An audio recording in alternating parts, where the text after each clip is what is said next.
Sun astro நேயர்களே, உங்களுக்காகவே Sun astro தொலைக்காட்சி ஒரு புதிய பகுதியை அறிமுகம் செய்கிறது. உங்களுக்கு ஜாதகம் பார்க்க வேண்டும், உங்களுடைய எதிர்கால பலன்களை தெரிந்து கொள்ள வேண்டும், திறமையான ஜோதிடர்கள் வழியாக அதை தெரிந்து கொள்ள வேண்டும் என்ற எண்ணம் சிந்தனம் இப்போது மேலோங்கி இருக்கு. அதற்கு வழிகாட்டுதலாக சன் அஸ்ட்ரோ டிவி ஒரு புதிய ஆப்பினை உங்களுக்கு அறிமுகம் செய்ய இருக்கிறது.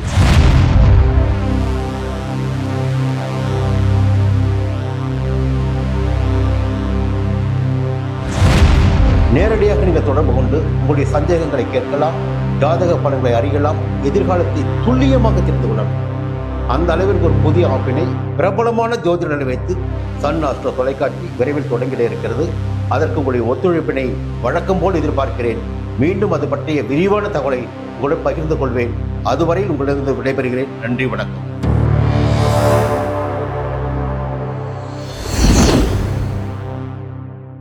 1/5/2024 புதன்கிழமை, அதாவது மே மாதம், தமிழ் மாதம் 18ஆம் நாள், சித்திரை மாதம் மாலை 5:21க்கு குரு மேஷ ராசியிலிருந்து ரிஷப ராசிக்கு பெயர்ச்சியாகிறார்.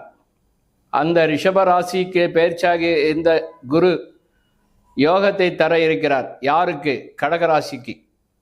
கடகராசினர்களே, அறிவு, ஆற்றல், அடக்கம், அமைதி பெற்றவங்க நீங்கள். தாயினுடைய அன்பு மனசை முழுமையாக புரிந்து கொள்ளக்கூடியவங்க நீங்கள் தான். தாய் இல்லாமல் நீங்கள் இல்லை, நீங்கள் இல்லாமல் தாய் இல்லை. தாய் எந்த இடத்துல இருக்காங்களோ அந்த இடத்துல நீங்கள் இருப்பீங்க. அதனால் தாய்க்காரகன் அப்படி சொல்லக்கூடிய சந்திரன் தான் உங்கள் வீட்டில் ராசியா அதிபதியாக இருக்கார்.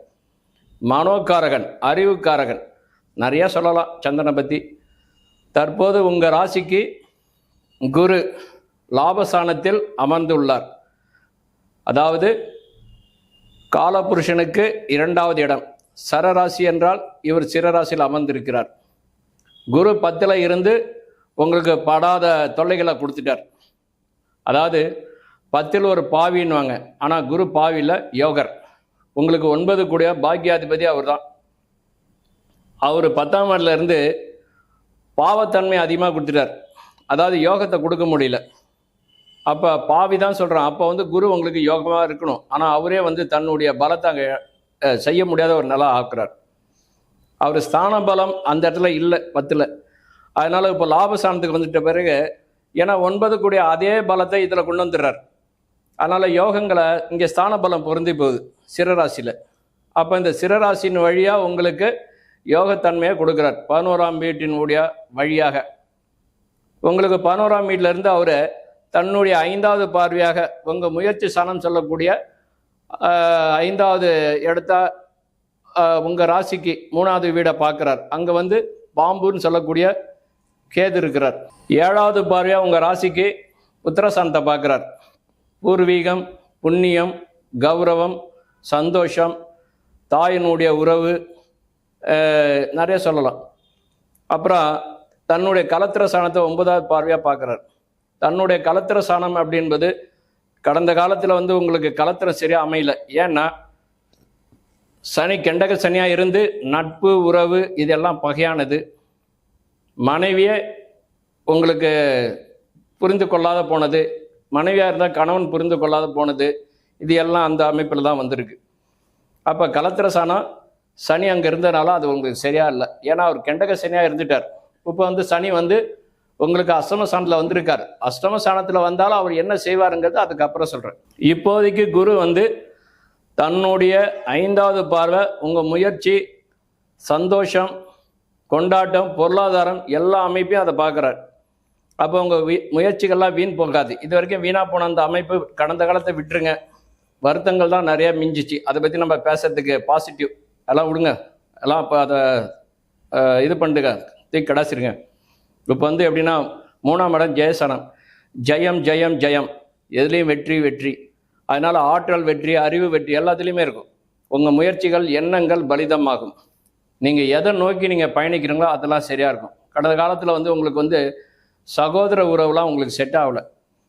அப்போ இப்போ சகோதரர்களாக உங்களுக்கு ஒத்து வருவாங்க. ஒன்று, உங்கள் பேச்சு கேட்பாங்க. சகோதரர்களால் உங்களுக்கு லாபம், சகோதரர்களால் உங்களுக்கு அலைப்பரிய நன்மைகள்லாம் இருக்குது. அப்போ அந்த 3ஆம் இடத்தை 5வது பார்வையாக குருவால் பார்க்கறது. குரு பார்க்குற இடம் எல்லாமே கோடி நன்மை தான். குரு வந்து எப்பயுமே சரம் சிரம் உபயம் சொல்லக்கூடிய 3 பார்வை பார்ப்பார். எப்பயுமே 3 வீடுகளை பார்க்கக்கூடிய ஒரு அதிகாரம் வந்து குருவை தவிர வேறு யாருக்கும் இல்லை. அதனால் 5வது பார்வையாக எங்கே பார்க்குறாரு? உபயசானத்தை பார்க்குறாரு. அந்த உபயம் சொல்லக்கூடிய அந்த வீடு தான் முயற்சி சாணம். அந்த வீடினுடைய தன்மை பலிக்கும். அப்புறம் சரம் சிரம். அப்போ இந்த அமைப்பை வந்து தன்னுடைய வீடை வந்து தன்னுடைய பார்வையில் அடைக்கிறார். எல்லாத்தையும் தன் கண்ட்ரோலில் கொண்டு வந்துட்டார். அதனால் எண்ணிய லாபங்கள் எல்லாமே இருக்கும். 5ஆம் இடங்கிற புத்திரசானம், பூர்வீகம். அப்போ அந்த பூர்வீகத்தால் லாபம், புத்திரர்களால் லாபம். குழந்தைய பிறந்திருக்காது, அந்த வீட்டில் இப்போ குழந்தை பிறக்கும். இளம் தம்பதிகளாக இருப்பீங்க, மன வருத்தமாக இருப்பீங்க, குழந்தை இல்லையே அப்படின்னு. சில பேருக்கு வந்து வயிறில் வந்து கசடுகள்லாம் இருக்கு, குழந்தை பிறக்கிறதுக்காண்டி அந்த இது தள்ளி போகுது, இதெல்லாம் இருக்கும். இப்போ இந்த மருத்துவ ஆலோசனை, மருத்துவருடைய இதெல்லாம் உங்களுக்கு நல்லா சிறப்பாக இருக்கும். மருந்து சாப்பிட வேண்டிய அவசியமே இருக்காது இனிமேல். தன்னாலே உங்களுக்கு இறைவனுடைய அருளால் சரியாக நின்றுடும். 2வது குலதெய்வ வழிபாடுங்கிறது அந்த 5ஆம் இடம். குழந்தைங்களை இனிமேல் எந்த ஸ்கூலில் சேர்க்கறது? சில பேர் வந்து இந்த ஸ்கூலில் சேர்க்கணும், அந்த ஸ்கூலில் சேர்க்குறோம். அப்போ அந்த ஸ்கூலில் சேர்க்கும்போது சில பேர் அவங்க ஆசைக்கு இந்த இடம் சீட்டு இல்லைங்க அப்படின்வாங்க. இப்போ அதெல்லாம் கிடையாது. உங்களை கூப்பிட்டு கொடுக்குற இடத்துல உங்களுக்கு கடவுளே, உங்களுக்கு இறைவனே இறங்கி வந்து வேலை செய்கிற மாதிரி இந்த 5ஆம் இடம் பார்க்குறது. 5ஆம் இடத்தை குரு பார்க்குறதுங்கிறது பெரிய ஒரு சந்தோஷம் சார். ஏன்னா அவர் தான் புத்திரக்காரகன். அவர் இடத்த அவரே பார்க்குறார். காரக பாவ புஷ்டின்னு சொல்லக்கூட செவ்வாய் வீட்டை பார்க்குறார். அப்போ அந்த செவ்வாய் வந்து விருச்சிக ராசி. அந்த விருச்சிக ராசி தான் உங்களுக்கு 5ஆம் இடம். அந்த வீட்டை அவர் குரு பார்க்கறது வரவேற்க வேண்டிய ஒரு யோகம். 1. 5ஆம் இடங்கிறது இது மட்டும் இல்லை, சொத்து. பழைய சொத்தெல்லாம் வந்து உங்களுக்கு என்னென்ன உங்கள் பேருக்கு, உங்கள் பாத்தியம், அதாவது உங்கள் பேருக்கு என்னென்ன மாற்றணுமோ அதெல்லாம் இப்போ அந்த பத்திரத்தினுடைய அமைப்பாக உங்கள் பூர்வீக சொத்தெல்லாம் மாற்றிக்கலாம். இடம் ஏற்கனவே இருந்திருக்கும். எதுக்காக சொல்ல வரனா, இது செவ்வாயுடைய வீடு. பழைய இடம் இருந்திருக்கும். அந்த இடத்தினுடைய அந்த டாக்குமெண்ட்ஸு இதெல்லாம் சிலலாம் அதை ஆல்ட்ரு பண்ணி உங்கள் பேருக்கு மாற்றினா கூட சில ரூம்லாம் நீங்கள் போடாமல் வச்சுருப்பீங்க, பழைய ரூம்லாம். அந்த ரூமெல்லாம் புதுப்பிக்கிற மாதிரி ஒரு நிலை வரும். 1. அதுக்கு அடுத்தது வந்து எப்படின்னாக்கா, ஒரு வெள்ளை அடிக்கிறது, ஒரு குடி போகிறது, கிரக பிரவேசம், இந்த மாதிரி சுப செலவு, எண்ணற்ற சுப செலவுகள் எல்லாமே அந்த 5ஆம் இடம் தான் சொல்லுவாங்க. அப்போ தாயினுடைய சந்தோஷம் எல்லாமே பூர்த்தி ஆகும். வண்டி வாங்குறது, வாகனம் வாங்குறது, உங்கள் பேருக்கு சொத்து வரும்னு சொன்னார் இல்லைங்களா, இதை வச்சு நீங்கள் என்ன பண்ணுவீங்க? ஒரு கார் இன்வெஸ்ட் பண்ணுறது, ஒரு கார் வாங்குறது, இல்லை ஒரு தொழில் ஆரம்பிக்கிறது. இதுவே 5ஆம் இடங்கிறது தொழிலை சொல்லலாம். இந்த இடம் அந்த தொழிலுக்குடைய மூலதனமே அந்த 5ஆம் இடம் தான். அப்போ அந்த 5ஆம் இடத்தினுடைய வாயிலாக ஒரு தொழில் ஆரம்பிக்கிற மாதிரி எல்லாத்துக்கு மேலே எப்படின்னாக்கா, 7ஆம் இடத்தை குரு பார்க்கறது வந்து வரவேற்க வேண்டிய இடம். சனியோட வீடு, மகர ராசியை பார்க்குறாரு. அப்போ வந்து அது உங்களுக்கு கலத்திர ஸ்தானமாக ஆயிடுது. அப்போ அந்த ஸ்தானத்தை பார்க்கும்போது மனைவியினுடைய நட்பு மட்டும் இல்லை, மனைவியே உங்களுக்கு கிட்டேருந்து ஹெல்ப்லாம் பண்ணுற மாதிரி ஒரு சூழ்நிலை வரும். முதல்ல வந்து எப்படின்னாக்கா, உங்கள் மனைவி ஒரு தூரமாக வேலை செஞ்சுருப்பாங்க அரசாங்கத்தை இல்லாத, நீங்கள் ஒரு தூரமாக எங்கேயோ ஒரு இடத்துல தூக்கி போட்டிருப்பாங்க, நீங்கள் எங்கேயோ கொஞ்சம் கஷ்டப்பட்டுருவீங்க. குடும்ப அமைப்புகளில் வந்து எல்லாமே இருக்கும். ஆனால் சந்தோஷன்ற ஒரு ஊழல்கள்லாம் இல்லாமல் இருந்தது. இப்போ அந்த சந்தோஷங்கள்லாம் உங்களுக்கு வரும். இதெல்லாம் ஒரு கனவாக அப்படியே எடுத்துடுங்க, அதை ஒரு கனவாக விட்டுருங்க. இனிமேல் வரக்கூடிய இந்த அமைப்புகள் குடும்ப சந்தோஷம், கௌரவங்கள் எல்லாமே இருக்கும். தொழில் நல்லா இருக்கும், வளர்ச்சி நல்லா இருக்கும், நீங்கள் நல்லா இருப்பீங்க. உங்களை சுற்றி இருக்கக்கூடிய வாழ்க்கை, மனைவியால் சந்தோஷம், நட்பால் சந்தோஷம். சில பேர் வந்து இந்த கூட்டு ஃபேமிலி இருப்பாங்க இல்லைங்களா, அவங்களுக்கெல்லாம் ஒரு நல்ல அமைப்பு இருக்கும். தொழில், அதாவது கூட்டு தொழில், ஒரு 5 பேர் சேர்ந்து செய்கிறது, 2 பேர் சேர்ந்து செய்கிறது, இந்தமாதிரி கூட்டு தொழிலாக முதல்ல உங்களுக்கு வந்து லாஸாக இருந்திருக்கும். ஒரு 2 வருஷமாக நீங்கள் அதை தான் பண்ணிட்டு இருந்தீங்க. இனிமேல் வந்து உங்களுக்கு கூட்டு தொழிலாக நல்லாயிருக்கும். நல்லா பணங்கள் அபிரதமாக வரும். எல்லாம் இன்வெஸ்ட் பண்ணுங்கள். ஆனால் அதே சமயத்தில் எதையுமே உங்கள் பார்வைக்கு முன்னாலே வச்சிங்க. ஏன்னாக்கா 8ல் சனி இருக்கார். 8ஆம் இடத்துலேருந்து டைரெக்டாக 2ஆம் இடத்தை பார்க்குறாரு. 2ஆம் இடங்கிறது தனசானம். நீங்கள் என்னதான் பணத்தை நீங்கள் சம்பாரித்து இன்வெஸ்ட் பண்ணாலும் மொத்தமாக போகிறதுல லாக் ஆகிடும். அதனால் லாக் ஆகாமல் பார்த்துங்க. ஏன்னா சனி பார்க்க சர்வநாசம் ஒரு விதி இருக்குது. அப்போ அந்த சனி வந்து தன்னுடைய 8ஆம் இடத்துல இருந்து அவர் அந்த பேர் பார்வை பார்க்குறாரு. ஏன்னா தொழிலில் இருந்து வரக்கூடிய வருமானம், ஏன்னா அவர் தொழில் சார்ந்த பார்க்குறாரு. 3வது பார்வையாக மேஷராசியை பார்க்குறாரு. அப்போ தொழிலேருந்து வரக்கூடிய இன்வெஸ்ட் பண்ணக்கூடிய அந்த லாபங்களை குடும்ப சாணன்ற ஒரு இடத்துல ஆசையை காட்டி அதை இது பண்ண, புதுமையாக யாராவது வந்து அதை செய்கிறேன் இதை செய்கிறேன்னாக்கா யாரையும் நம்பாதீங்க. ஏன்னா சனி பார்வை, என்னதான் உங்களுக்கு குரு வந்து யோகமாக இருந்தாலும் குருவோட பார்வை சனி மேலே வீழ, சனியோட வீட்டில் தான் விழுந்திருக்கு. அந்த இடத்துல சனி இல்லை, சனி உங்களுக்கு அட்டமத்தில் இருக்கார். அதனால யோசனை பண்ணி செய்யுங்க. 5, 9 குறிவர் சுபர் பாவராயணம் மிஞ்சி பலன் செய்யும் சொல்லிட்டு ஒரு விதி இருக்குது, ஜோட விதி. அப்போ 5 கூடியவரே உங்களுக்கு குரு தான். அவர் 9ன்னு சொல்லக்கூடிய பாக்கியஸ்தானத்தினுடைய அமைப்பு அதிபதி.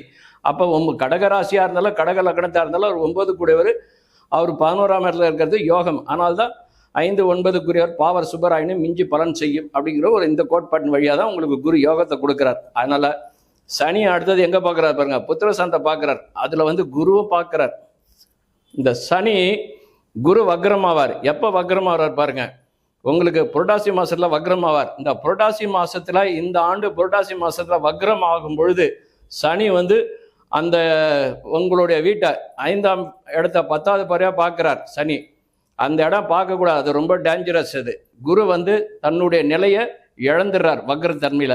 அப்போ 11ஆம் இடத்துல இந்த யோகத்தை கொடுத்துருக்கிற குருவே தன்னுடைய சூரியனுடைய இயக்கத்தால இந்த புரட்டாசி, ஐப்பசி, கார்த்திகை, மார்கழி இந்த 4 மாசம் வரைக்கும் உங்களுக்கு குருவோட வக்ரத்தன்மை அதிகமாக இருக்கும். அப்போ அவருடைய பார்வை வந்து செயல்படாது. உங்களுக்கு யோகரில் அவர் யோகராக இருப்பார். அந்த இடத்துல இந்த 4 மாத காலங்களில் சொல்லிக்கிற அளவுக்கு இருக்காது, அவருடைய தன்மை மாறிடும். அப்போ இந்த சனியினுடைய பார்வை இருக்கு பாருங்க, அது ரொம்ப மோசமாக இருக்கும். ஏன்னா குருவோட ஒரு பார்வை சனிமாருடைய வீட்டில் தான் விழுத தவிர சனி மேலே விழல. சனியை வந்து ஆய கட்டிட்டோன்னா உங்களுக்கு பிரச்சனையே இல்லை, சனி பார்க்க இடம் எல்லாமே பலம் தான். ஆனால் இங்கே சர்வநாசன் ஒன்று இருக்கு இல்லையா, அந்த இடத்துக்கு இது இடம் கொடுத்துரும். அதனால குரு வந்து புரட்டாசி, ஐப்பசி, கார்த்திகை, மார்கழி மாதம் வரைக்கும் இந்த 4 மாத காலங்கள் வரைக்கும் அவர் வக்ரமாக இருப்பார். அது சூரியனுடைய தாக்கத்தில். அப்போ அந்த சூரியனுடைய தாக்கத்தால் அவர் வக்ரம் பெறும்போது இந்த 4 மாதம் கொஞ்சம் ரொம்ப ரொம்ப எச்சரிக்கையா இருங்க. அப்போ தான் புதுமையாக ஒருத்தர் வருவான், இதை பண்ணால் அது கிடைக்கும், இதை செய்தால் அதை கிடைக்கும்னு சொல்லுவான். ஏமாந்துடாதீங்க, விழிப்புணர்வாக இருங்க. இதுதான் ஒன்று. அரசு துறையில் இருக்கிறவங்களுக்கு எண்ணற்ற லாபம் உண்டு, அரசாங்கத்தில் நல்ல வருமானம் உண்டு. நீங்களா போய் தேடி போய் அந்த நேரத்தில் குரு வக்ரமாகக்கூடிய அந்த காலத்தில் புரட்டாசி மாசத்துல இருந்து ஒரு 4 மாத காலங்கள் நீங்களா போய் எனக்கு இந்த டிரான்ஸ்ஃபர் பண்ணுங்க, எனக்கு வந்து பதவி உயர் என்னாச்சுங்கன்னா இப்போ கேட்டுறாதீங்க. நீங்கள் கேட்க போகும்போது அது உங்களுக்கு பனிஷ்மெண்ட் வேறு விதமாக மாறும். அதனால் அதுவாக தன்னாலே கணிஞ்சு வரும் அந்த நேரத்தில். அதுக்கு முன்னால் நீங்கள் எது வேணால் எதிர்பார்க்கலாம். இந்த பேர் காலகட்டத்தில் கொஞ்சம் அமைதியாக இருங்க, அவ்வளோதான் ஒன்று. அந்த மாதிரி காலகட்டங்கள் தான் வண்டி வாகனம் வேகமாக போகிறதெல்லாம் குறைச்சிக்கங்க, வேகமாக போகாதீங்க. மற்றபடி 10 வார்த்தை யார்ட்டையாச்சும் பேசி அதை சரி பண்ணணும் அப்படின்னா 2 வார்த்தையிலும் முடிச்சுக்கிங்க, அதிகமாக பேசாதீங்க. எதுக்காக சொல்ல வரேன்னா, இது வந்து சனியினுடைய, ஏன்னா வாக்கு, வாதம், பேச்சு, திறமை இந்த இடம் வந்து 2ஆம் இடம். இந்த இடத்த அவர் சனி பார்க்கறது பேசுகிற நல்லதை பேசி கெட்டதாகிடக்கூடாது, அதுக்காக தான் சொல்ல வரேன். ஏன்னா ஒரு சுபகிரகத்தோட அதுக்கு சனி சேர்ந்தாலும் பரவாயில்ல, சுபகிரகம் பார்த்தாலும் பரவாயில்ல, சுபர் பார்வையே கிடையாது. அதனால் சனியினுடைய அட்டகாசம் பலமாக இருக்கும். ஏன்னா அவர் அந்த வீடு, அவர் 8ஆம் இடத்துல இருக்கார். அதனால் முயற்சிகள்லாம் மற்ற இடத்துல உங்களுக்கு பலிதமாகும். இந்த ஆண்டு பூரா நல்லா இருக்கும். இந்த மாதிரி காலகட்டங்களில் கொஞ்சம் அமைதியாக நிதானமாக போங்க, வேறு ஒன்றுமே இல்லை. புதுமையாக அந்த நேரத்தில் எதுவும் இன்வெஸ்ட் பண்ணி பணத்தை இழந்துடாதீங்க, மாட்டிக்காதீங்க, இதுதான் உண்மை. மற்றபடி உங்கள் ஜனனகால ஜாதகமும் உங்களுக்கு நல்லா பலமாக இருக்குதுன்னு வச்சுங்க, உங்கள் லக்னத்துக்கு யோகரா, உங்கள் லக்னத்துக்கு குரு யோகராவோ, செவ்வாய் யோகராவோ, சூரிய யோகராவோ உங்கள் லக்னத்துக்கு இந்த மாதிரி உங்கள் லக்ன யோகாதிபதிகள் தசை நடக்குன்னா பயப்பட வேண்டிய அவசியமே இல்லை. இது வந்து ஒரு இதுதான். ஆனால் தசாபுத்திகளுக்கு ஏற்ப தான் இந்த பலனை இது செய்யும் ஒன்று. அதே சமயத்தில் இந்த மாதமே, இந்த ஆண்டே வந்து உத்தராயணத்தை நோக்கி போகுது இல்லையா. இந்த உத்தராயணம் என்பது ஒளி ஆண்டு, அதாவது ஒளி நிறைந்த ஆண்டு. தை, மாசி, பங்குனி, சித்திரை, வைகாசி, ஆணி இந்த 6 மாதங்கள் வரைக்கும் உத்தராயணம் புண்ணிய காலம். இதில் இந்த உத்தராயண புண்ணிய காலம் தான் கிரகங்கள் பலம் பெறுது. குருவும் அப்போதான் பயிற்சி ஆகுறார் சித்திரை மாசத்துல. அந்த சித்திரையில தான் நித்திரை சுகம், இறை அருள், இறை பார்வை இது எல்லாமே ஒரு சேர பூமியை நோக்கி வரும்போது உங்கள் லக்னம், உங்கள் ராசியம் பலம் பெறுது. அது இல்லாமல் இந்தனாக்கா உத்தராயண புண்ணிய காலத்தில் தான் உங்களுக்கு வந்து பிரம்ம உற்சவம், கோயிலுங்களாம் பாருங்கள், சிறப்பு பிரம்ம உற்சவம்லாம் உத்தராயண காலம் நடக்கும். அப்போ வந்து எப்படின்னா வழிபாடு, ஆன்மீகம், உங்களுடைய பூர்வீக இந்த குலதெய்வம் இது ஏதாவது ஒரு போய் பார்க்கணுன்னாக்கா போய் பார்க்கலாம், நல்லதெல்லாம் நடக்கும், பார்த்துங்க. ஓம் நம சிவாய்.